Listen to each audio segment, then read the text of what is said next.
जय हिंद साथियों। एक बार फिर से आपका स्वागत है हमारी इस YouTube चैनल पर।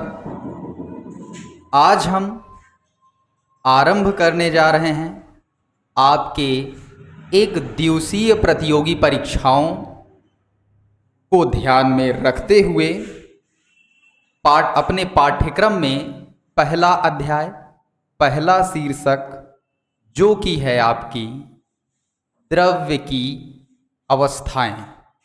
रसायन विज्ञान में पहला अध्याय, पहला शीर्षक आपको मिलेगा द्रव्य और उसकी अवस्थाएं, अर्थात द्रव्य की अवस्थाएं नाम का अध्याय। तो बिना देर किए हम स्टार्ट करते हैं, अपने शीर्षक पर आते हैं, द्रव्य की अवस्थाएं। जैसा कि शब्द से ही लग रहा है, द्रव्य की अवस्थाएं पढ़ने के लिए सबसे पहले हमें चर्चा करनी होगी द्रव्य की। किसकी?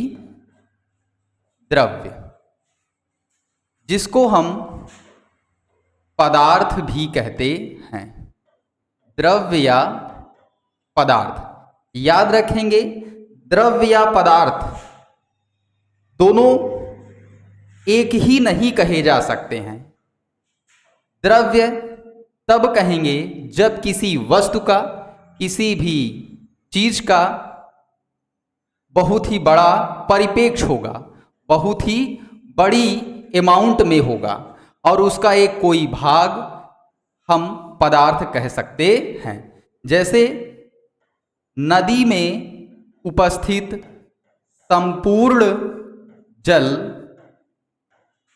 द्रव्य कहा जा सकता है या कहते हैं, लेकिन अगर उसी नदी में से कुछ मात्रा में जल लें, इसको पदार्थ की संज्ञा देंगे। यहाँ तक सबको क्लियर है? कोई संदेह नहीं, कोई डाउट नहीं। हम आगे बढ़ते हैं। अब समझते हैं कि वास्तव में द्रव्य या पदार्थ है क्या। तो सबसे पहले यह देखेंगे कि द्रव्य या पदार्थ है क्या। तो इसमें सबसे पहले ये बताया जाएगा, जैसा कि द्रव्य से नाम से ही लग रहा है, भाई द्रव्य है, पदार्थ है, तो उसका कुछ ना कुछ मान होगा, अर्थात कोई निश्चित द्रव्यमान होता है। कोई ना कोई निश्चित द्रव्यमान होता है। कोई भी द्रव्य है यानी पदार्थ है, तो उसका कुछ ना कुछ मान यानी उसका कोई ना कोई द्रव्यमान होगा। अर्थात कह सकते हैं कि भार, द्रव्यमान और भार में भी डिफरेंस होता है, जिसको हम फिजिक्स की क्लास में देखेंगे। तो सबसे पहली चीज निकल करके आती है, सभी द्रव्य का, पदार्थ का कुछ ना कुछ निश्चित द्रव्यमान होता है। और इसके बाद देखते हैं, तो हर वह वस्तु जो स्थान घेरे, जिसमें स्पेस ऑक्यूपाइज करने की टेंडेंसी, कैपेसिटी हो, उसको हम द्रव्य की संज्ञा दे सकते हैं। अगली चीज, हर वह वस्तु जिसमें जड़त्व होता है, जिसमें जड़त्व का गुण पाया जाए, उसको हम, जिसमें जड़त्व का गुण पाया जाए, उसको हम द्रव्य की संज्ञा दे सकते हैं। यानी द्रव्य में जड़त्व का गुण होता है। अब यह प्रश्न उठेगा कि जड़त्व क्या है। एक छोटे शब्दों में हम कह सकते हैं, जड़त्व वह है, जड़त्व वह है, मान लीजिए कोई वस्तु है, वस्तु अगर विरामावस्था में है, विरामावस्था में है, तो वह विरामावस्था में ही रहेगी। यदि कोई वस्तु विरामावस्था में है, रेस्ट कंडीशन में है, तो वह रेस्ट ही रहेगी, अर्थात अपनी विराम की अवस्था में रहेगी। यदि कोई वस्तु गति की अवस्था में है, तो वह गति की ही अवस्था में रहेगी। कब तक? जब तक कि कोई बाह्य बल उस पर कार्य ना करे। जब तक हम बाहर से किसी स्रोत के द्वारा उस पर हम कोई अतिरिक्त बल नहीं लगाते हैं, तब तक वह अपने विराम की अवस्था में है, तो विराम रहेगी। गति की अवस्था में है तो गति की अवस्था में रहेगी। इसी को हम जड़त्व का गुण कह सकते हैं। आगे देखेंगे अगला गुण जिसे हम अपनी ज्ञानेंद्रियों द्वारा महसूस यानी अनुभव कर सकते हैं। ये कुछ आपको द्रव्य के अंदर, पदार्थ के अंदर गुण मिलेंगे जिससे हम कह सकते हैं कि यह द्रव्य या पदार्थ है। पहला क्या होगा, उसका कुछ न कुछ भार होगा अर्थात द्रव्यमान होगा, जो स्थान घेरेगा, जिसमें जड़त्व का गुण होगा, जिसके साथ साथ हम अपनी ज्ञानेंद्रियों द्वारा उसे महसूस कर सकेंगे, उसे हम पदार्थ यानी द्रव्य की संज्ञा देते हैं। आगे चलते हैं, द्रव्य की अवस्थाएं ध्यान देंगे। एक पॉइंट हम बताना भूल गए, द्रव्य जिसको अंग्रेजी में मैटर कहते हैं। अब इस शब्द पे मत जाइएगा, ये वो वाला मैटर नहीं है जिसको आप कहते हैं खड़े हम वहाँ होते हैं मैटर जहाँ बड़े होते हैं। ये रसायन विज्ञान का मैटर है, ध्यान से समझेंगे, नहीं तो आपके पेपर का मैटर गड़बड़ा जाएगा। यहाँ तक की चीज़ें क्लियर है, आगे बढ़ जाएं, चलते हैं अगली स्लाइड पर। आगे अब हम अध्ययन करेंगे द्रव्य यानी पदार्थ कह सकते हैं का वर्गीकरण। द्रव्य यानी पदार्थ का वर्गीकरण। अगर हम इसका वर्गीकरण करते हैं, जब हम वर्गीकरण करते हैं तो इसकी यानी द्रव्य की 3 मुख्य अवस्थाएं पाई जाती हैं या देखने को मिलती हैं। द्रव्य की मुख्यतः 3 अवस्थाएं देखने को मिलती हैं। आपके मन में प्रश्न आ रहा होगा या आपने कहीं ना कहीं पढ़ा होगा कि इसकी 5 अवस्थाएं होती हैं। हाँ, हम एक्सेप्ट करते हैं, उस चौथी और 5वीं अवस्था का भी अध्ययन करेंगे। तो हम उस दृष्टि से कह सकते हैं कि द्रव्य की 5 अवस्थाएं होती हैं, लेकिन हमने एक शब्द जोड़ दिया कि द्रव्य की मुख्यतः 3 अवस्थाएं होती हैं। मूल रूप से 3 हैं, टोटल अगर हम देखें स्टडी को लेकर तो 5 हम कह सकते हैं। तो पदार्थ का वर्गीकरण करने से पहले आधार माना गया कि किस बेस पर, किस आधार पर आप इन्हें वर्गीकृत कर रहे हैं भाई, बांट रहे हैं। तो वर्गीकरण के लिए 2 आधार लिए जाते हैं। एक लिया गया भौतिकी आधार, एक लिया गया भौतिकी आधार जिसको फिजिकल बेस कहा जा सकता, जिसको फिजिकल बेस कहा जा सकता भौतिक आधार पर। दूसरा रासायनिक आधार पर। द्रव्य का जब वर्गीकरण किया गया तो आधार मानकर किया गया। वह आधार कौन कौन से हैं, कितने हैं? 2 आधार, एक भौतिक आधार, दूसरा रासायनिक। अब भौतिक आधार शब्द से आपको थोड़ा कंफ्यूजन हो रहा होगा कि भौतिक आधार क्या है, रासायनिक आधार क्या है। तो भौतिकी आधार आपको आपके वातावरण में देखने को मिलेगा, ये फिजिकल बेस है। और रासायनिक आधार आपको महसूस करना पड़ेगा, फील करना पड़ेगा। केमिकल बेस को आप फील करेंगे। जैसे उदाहरण के लिए किसी को आपको मारना है, जान से मारना है, टारगेट क्या है? उसको मार डालना है।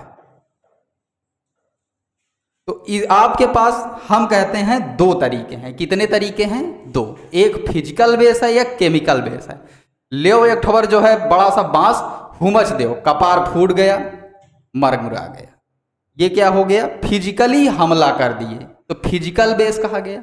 कुछ मत करो, एक सिरिंजी में जहर भर ले और लगा दे, टपक गया। ये केमिकल से मार दिए, केमिकली बेस। समझ गए? तो ये तो बाहर से हो गई समझने के लिए बात। तो फिजिकल बेस पर देखते हैं। हमने आपको पीछे बताया था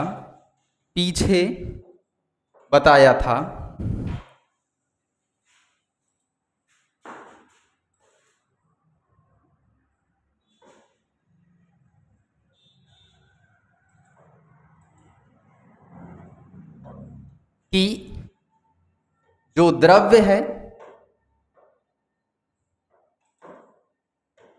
जो द्रव्य यानी आपका पदार्थ है, यह छोटे छोटे कण से मिलकर के बना है। इन छोटे कणों को अणु कहते हैं। अणु और छोटे छोटे कण से मिलकर बने होते हैं, जिनको परमाणु कहते हैं। इतनी बात क्लियर है? द्रव्य या पदार्थ छोटे छोटे कणों से मिलकर के बना है, जिन्हें अणु कहते हैं। अणु और छोटे छोटे कणों से मिलकर के बने हैं, जिन्हें परमाणु कहते हैं। यानी कहने की बात यह हुई कि आपके पास परमाणु होंगे, परमाणु अनेक होंगे, तो आपका अणु बनेगा। अणु बनेगा, अणु पुनः अनेक होंगे, तो आपका पदार्थ यानी द्रव्य बनेगा। यहां तक कोई दिक्कत क्लियर है सबको? अब ध्यान देंगे, क्या आपने सोचा कि ये परमाणु कैसे मिल जा रहे हैं, अणु बन रहे हैं, अणु कई सारे मिल जा रहे हैं, द्रव्य पदार्थ बन रहा है। तो ये छोटे छोटे जो कण हैं जब आपस में मिलते हैं तो इनके बीच में एक बल कार्य करता है। क्या काम करता है? बल कार्य करता है, जिसको हम आकर्षण बल कहते हैं। क्या कहते हैं? आकर्षण बल कहते हैं। अणुओं के मध्य है, इसलिए अंतरा अणुक आकर्षण बल कहेंगे। क्या कहेंगे? अणुओं के मध्य है तो अंतरा अणुक आकर्षण बल कहेंगे।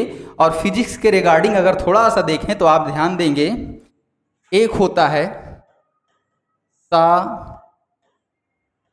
संजक बल और एक होता है असंजक बल। यहां पे आपका ससंजक बल भी कार्य करेगा। वो कैसे? तो ध्यान देंगे, असंजक बल और ससंजक बल होता क्या है जाने। तो याद रखेंगे,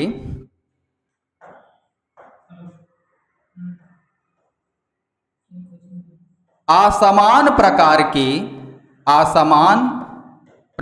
के अणुओं के या हम कणों के बीच लगने वाले बल को कह देंगे असंजक बल। ससंजक समान प्रकार के अणुओं कणों के बीच लगने वाले बल को। और सीधी भाषा में अगर समझना हो तो कहिए और बताएं। मास्टर साहब बता दिया जाए? चलिए देखिए, एक ठू है डाइम। कौन है? डाइम। इसको इरेज कर दें, इसकी जरूरत आपको नहीं है। और डाइन जो है, डाइन का जो है होठ है, और होठ का ऊपर बेटा लिपस्टिक है। और होठ अलग चीज है, लिपस्टिक अलग चीज है। इसके बिटवीन जो बल होगा उसको कहेंगे असंजक बल। क्या होगा?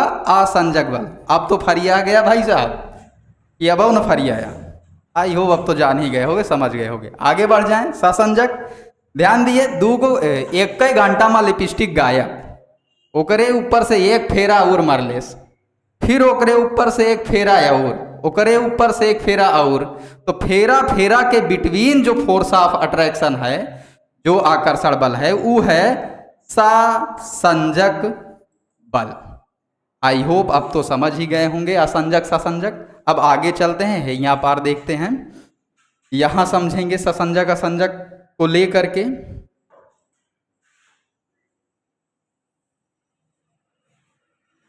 तो हम कहां थे? यहां फिजिकल बेस पर, भौतिकी आधार पर आधार को मानक क्या माना गया? मानक यह माना गया कि इनके बीच जो द्रव्य है, इनके कणों के मध्य एक आकर्षण बल होता है, जिसको अंतराणुक आकर्षण बल कहेंगे। अगर कण समान हैं, एक प्रकार के हैं, तो उनके बीच ससंजक बल होगा। तो यह हम कह सकते हैं आकर्षण बल, हाँ, आकर्षण बल, अंतराणुक आकर्षण बल, या कह सकते हैं ससंजक बल।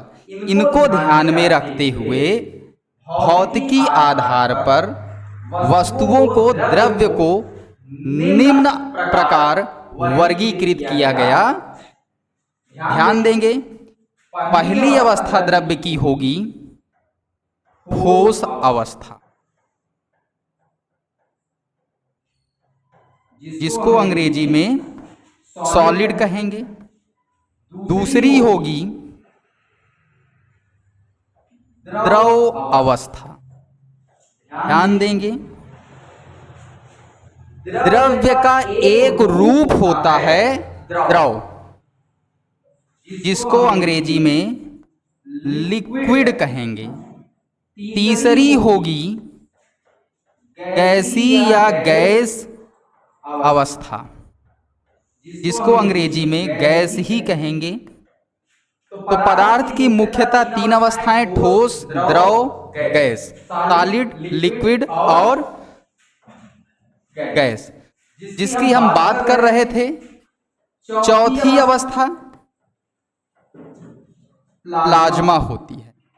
पांचवी अवस्था बोस आइंस्टाइन कंडेंसेट, जिसको शॉर्ट में BEC कहा जाता है। ये आपकी पदार्थ की 5 अवस्थाएं प्राप्त होती हैं भौतिकी आधार पर वर्गीकृत करने पर। लगे हाथ देख लेते हैं रासायनिक आधार पर, केमिकल बेस पर।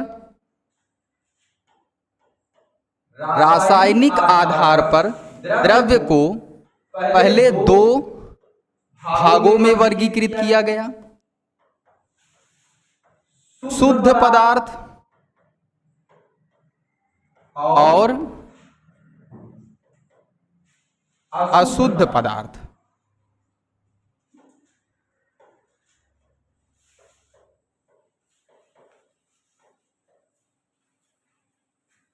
शुद्ध पदार्थ पुनः 2 प्रकार से,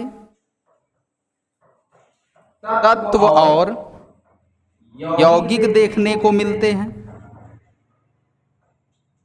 अशुद्ध पदार्थ में केवल एक ही कैटेगरी मिश्रण आता है। फर्दर स्टडी और आगे अध्ययन में देखा गया कि यह पुनः वर्गीकृत किए जा सकते हैं।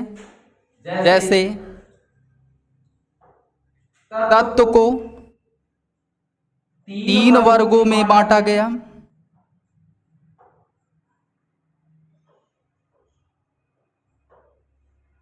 धातु,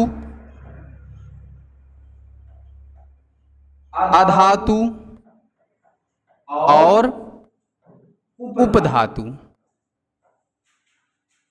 यौगिक की तरफ देखते हैं तो यौगिक को 2 वर्गों में, अकार्बनिक यौगिक, उसके पश्चात कार्बनिक यौगिक। मिश्रण की अगर बात करते हैं तो मिश्रण में भी आपके 2 प्रकार के मिश्रण, एक समांगी मिश्रण, दूसरा विषमांगी मिश्रण। तो यह एक फ्लो चार्ट निकल करके आ जाएगा आपके सामने कि द्रव्य या पदार्थ का वर्गीकरण कैसे किया गया। तो रासायनिक आधार पर पहले दो भागों में शुद्ध पदार्थ, अशुद्ध पदार्थ, तत्पश्चात देखा गया कि शुद्ध पदार्थ को दो भागों में बांटा गया, तत्व और यौगिक। तत्व को तीन उपभागों में, धातु, अधातु और उपधातु। यौगिक की बात किए तो तत्वों को ध्यान में रखते हुए, जब क्लासेस पूरी हो जाएंगी आगे तक पढ़ लेंगे तब ये समझ में आएगा। आगे हम बताएंगे भी कि कार्बनिक क्या होता है और अकार्बनिक क्या होता है। तो यौगिक को दो भागों में बांटा गया तत्वों को ध्यान में रखते हुए। अकार्बनिक यौगिक जिसमें कार्बन ना हो, दूसरा कार्बनिक यौगिक जिसमें कार्बन उपस्थित हो। अशुद्ध पदार्थ को केवल एक कैटेगराइज मिश्रण की संज्ञा दी गई। मिश्रण को दो उपभागों में डिवाइड किया गया, समांगी मिश्रण, विषमांगी मिश्रण। इसके पीछे हमने देखा आपका भौतिक आधार। भौतिक आधार में मानक किसको माना गया? आकर्षण बल, यानी अणुओं के मध्य लगने वाला अंतरा अणु का आकर्षण बल, जिसे ससंजक बल की भी संज्ञा देते हैं। इसके आधार पर आपका टोटल कुल 5 कैटेगरीज, 5 अवस्थाएं मिली। पहली ठोस अवस्था, दूसरी द्रव अवस्था, तीसरी गैस और चौथी प्लाज्मा, पांचवी BEC Bose Einstein condensate. Detail में इसका अध्ययन हम, विस्तृत रूप में इसका अध्ययन हम अगली वीडियो में करेंगे। धन्यवाद। जय हिंद।